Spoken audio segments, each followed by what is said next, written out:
Hi நண்பா, இந்த ஒரு வீடியோவில் தற்பொழுது தமிழக வெற்றி கழகத்தில் இருக்கும் இரண்டாம் கட்ட தலைவர்களுக்கு ரொம்பவே ஷாக்கிங்கான நியூஸும் அது மட்டும் இல்லாம கரூர் சம்பவத்திற்கு பிறகு விஜய் சார் ஒரு புதிய முடிவை எடுத்திருக்கிறாங்க. அதாவது இரண்டாம் கட்ட தலைவர்கள் குறித்த அறிவிப்பும் அது மட்டும் இல்லாம விஜய் சார் தனியாளாக பாத்தீங்கன்னா ஒரு முடிவு எடுத்திருக்கிறாங்க.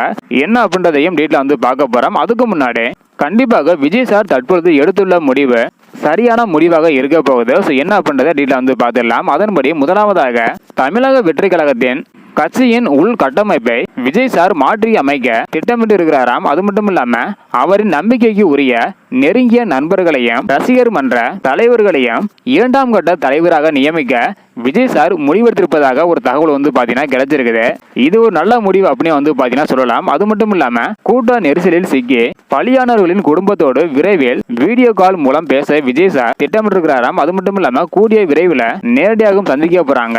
அதனைத் தொடர்ந்து கட்சிகளின் முக்கிய புள்ளிகளான புஷி ஆனந்த், ஆதவ் அர்ஜுனா, நிர்மல்குமார், ஜான் ஆரோக்கியசாமி என யாருமே இல்லாம அனைத்து கட்சி நடவடிக்கைகளையும் விஜய் சார் தனியாளாகவே கையாண்டு வருவதாக சொல்லப்படுகிறது. இதன் பிறகு விஜய் சார் தன்னிச்சையாகவே முடிவெடுக்க திட்டமிட்டிருக்கிறாராம். இதுதான் அரசியலின் எதிர்காலத்திற்கு நல்லது அப்படின்னு சொல்லிட்டு வராங்க.